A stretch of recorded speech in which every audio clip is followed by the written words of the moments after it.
The way that I feel, the way that I'm going to express is that women should be treated as gold. They should be treated with integrity because there are things that I could speak about that women can do that men cannot do. Women are nurturing. Women are the ones who will be at the side of those who are hurt, those who are on their life support. Women will fight for those who they truly love in the sense of emotional, nurturing compassion. Men are simply stoic. And think of it this way. It is the love that a woman gives that she nurtures that makes us feel that powerful connection of feeling loved ourselves.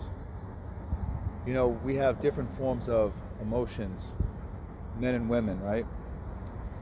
Men simply are thinkers. They do things in a way that is based off of, fight for survival, fight for honor, fight for integrity, fight for longevity of masculinity, right?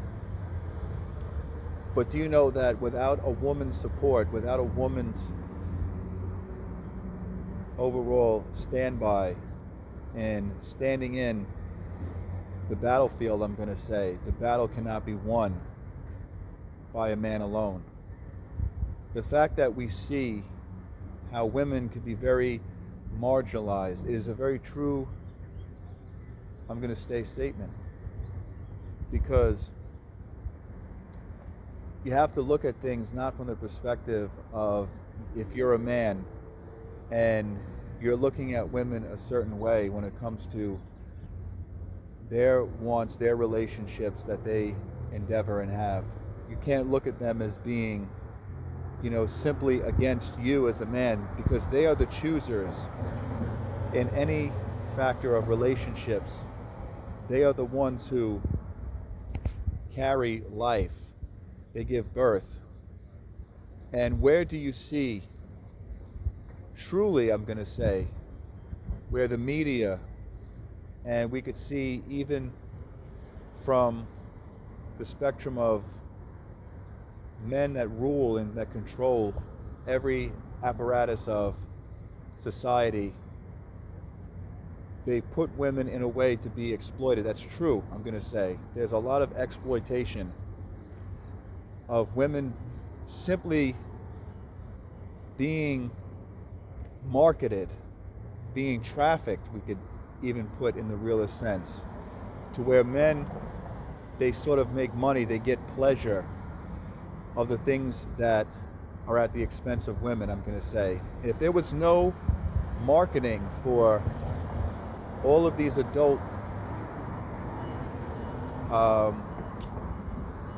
settings where women are exploited, if there was no thing to describe what I'm going to say as women being used as objects physically, if they weren't taken advantage of in the industry by a lot of these ruthless men, there would be no sort of exploitation being promoted. There'd be no money being made off of women being exploited as objects. And I'm saying this is because I'm for the rights of human beings. I'm for the individual's purpose being fulfilled. I'm for the justice for every person. And when I see injustice, it doesn't matter what group of person it is, people, I'm going to say. We have to speak for those who are marginalized. Because it's happening. It's not a political thing. It's not a social thing. It's just a reality-based truth of where, you can't blame a woman because she wants to express her femininity. She wants to express her individuality. She wants to be able to become successful and to be independent, to strive. Yes, men and women both need each other. Women need men in the nurturing of a family, offspring to carry. Men need women so that they could also, and vice versa, do the same. men and women both need each other, but the thing that we have that's wrong in society is that it's the influence of people who run the media spectrum. They have created a lot of ways of all types of, denigrating filth that they have used. I'm saying men have used women in a way to create what is denigrating filth through the media lenses of, we could say, adulterated exploitations. See, women, I want to say this, they need to be treated as precious belongings to God, that God has created both men and women in his likeness. He created man, and he also created the woman as a vessel, that was also to God. God created for the purpose of human beings to be of what he created to serve and to be his creation. And we have exploited here specifically, the things that God has created. I'm just speaking from a lens of just what's wrong with the world, what's wrong with a lot of the behaviors that we encourage, we engage, and that we participate in. And I'm just speaking about the fact that I look at a woman as someone who I see as a precious vessel that needs to be honored, respected. And women need to not be looked at as mere objects to be taken advantage of by men out there that only are looking for what they want for their own interests. Now, I'm not going to say that both men and women don't have their flaws.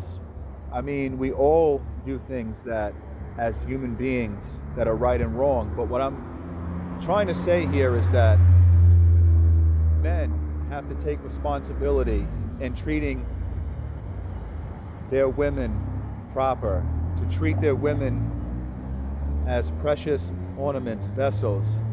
I'm not speaking about, in a worldly, materialistic sense. I'm speaking about the way that God instructed both men and women to be sons and daughters.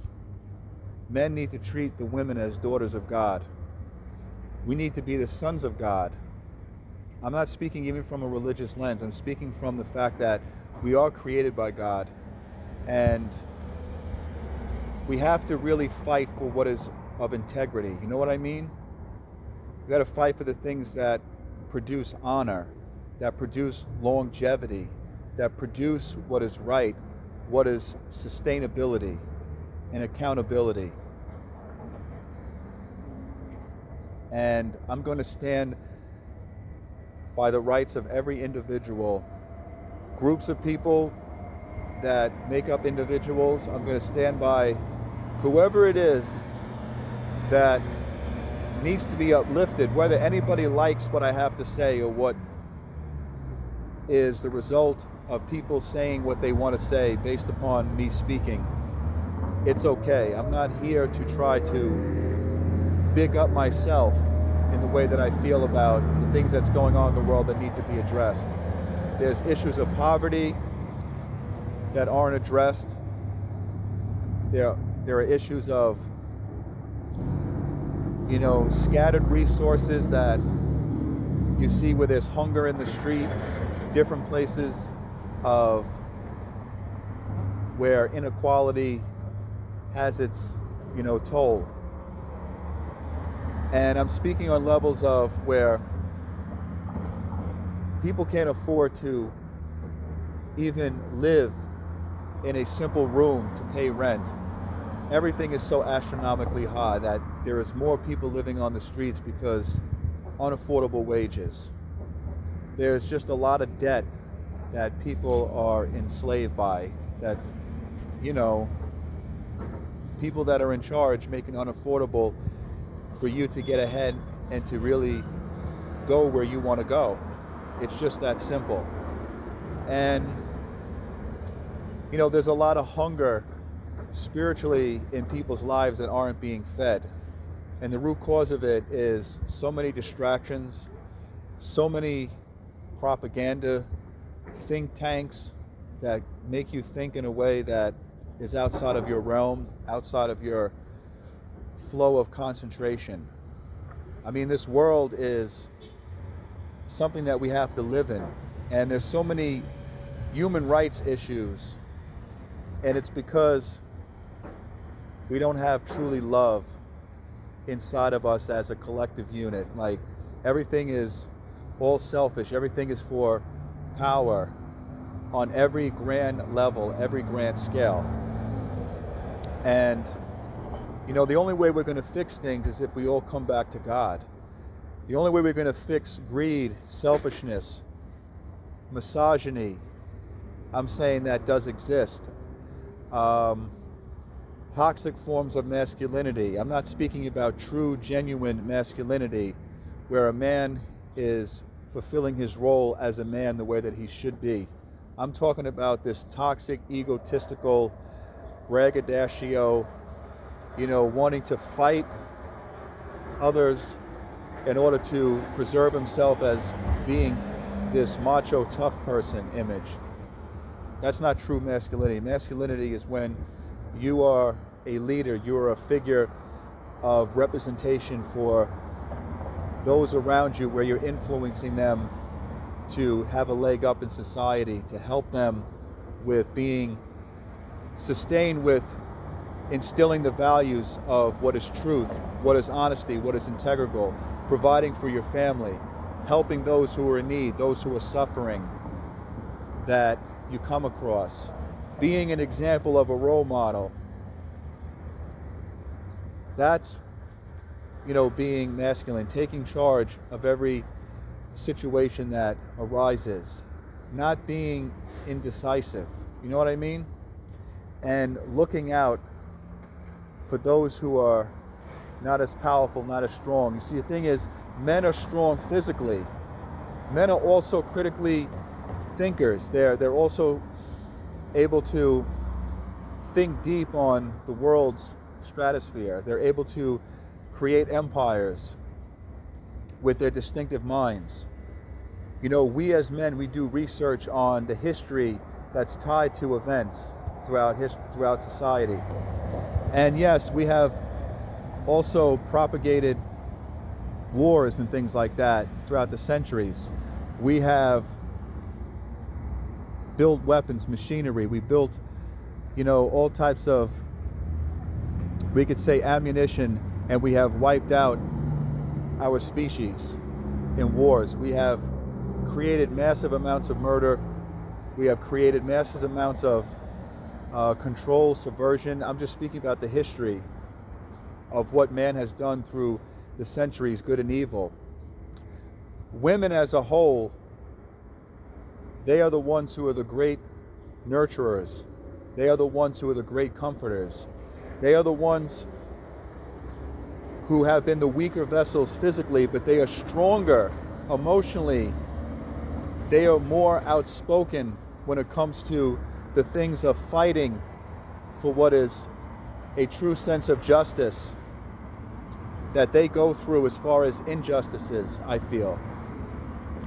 I feel like women's roles are neglected a lot of the times, and I'm not speaking this from a promotion of feminist rights, or I'm not speaking from a way of anything political. I'm speaking from the spectrum of, we have to learn to take responsibility, first starting as men, because a lot of the ways that women become under the influence of the things such as all the denigrating behaviors, actions that some women that you see fall into, or stories and cases of women falling where you hear about, all types of vulgarity and them exploiting themselves and them,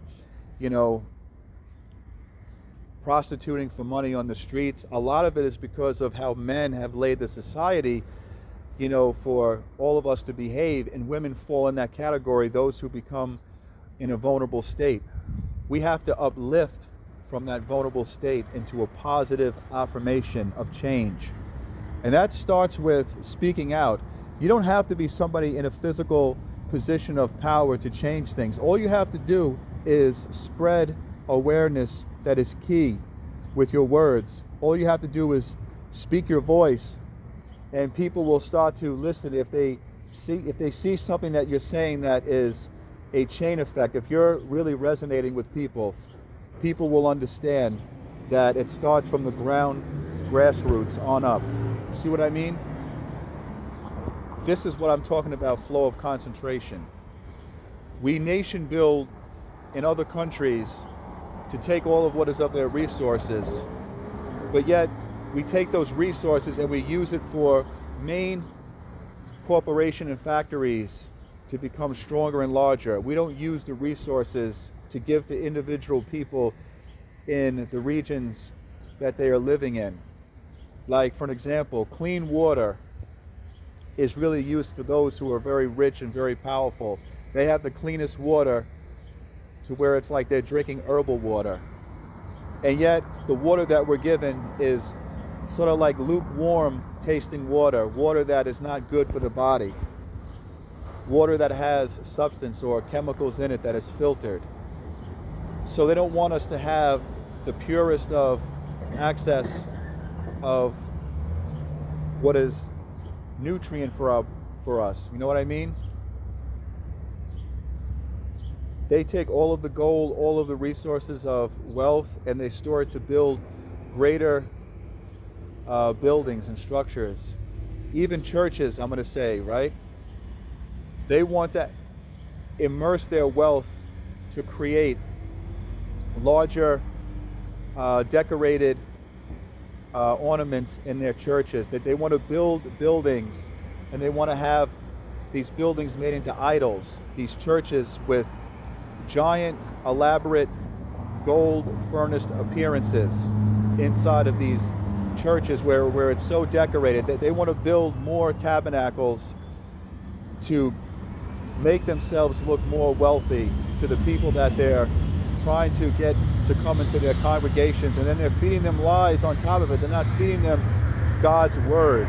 They're feeding them the world of all things of materialism, all things of fulfilling themselves in their pockets and they create empires of just lying to people, right? So where is there really true individuality, being taught, true seeking of everything that is supposed to be good? All you can do really is to get yourself in a position of being not subservient to any ideal, anyone that is trying to control you, trying to own you. You have to get in the position of where you can take care of yourself, and that by taking care of yourself, you'll be able to take care of the needs of others. You'll be able to be a leader. That's the only way you can do it, is when you're in a position of strength, you're able to break the weakness that is simply a strong layout for many people who are in a position to where they can't fight for themselves. They have to have others fight for them. Do you want to be one of those people to where you can't fight for yourself?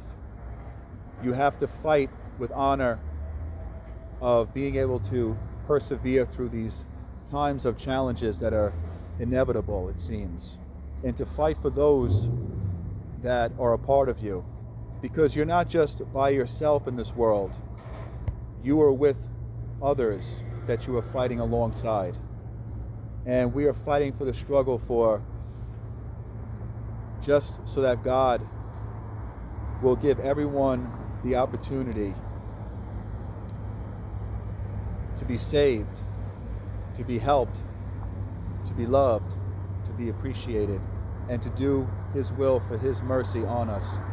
That we don't deserve, any of us as a human species, mercy for the things that we have done that is so injustice to our planet, to all human beings.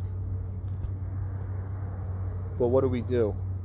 We got to find someone that is greater than ourselves, and that is God Almighty.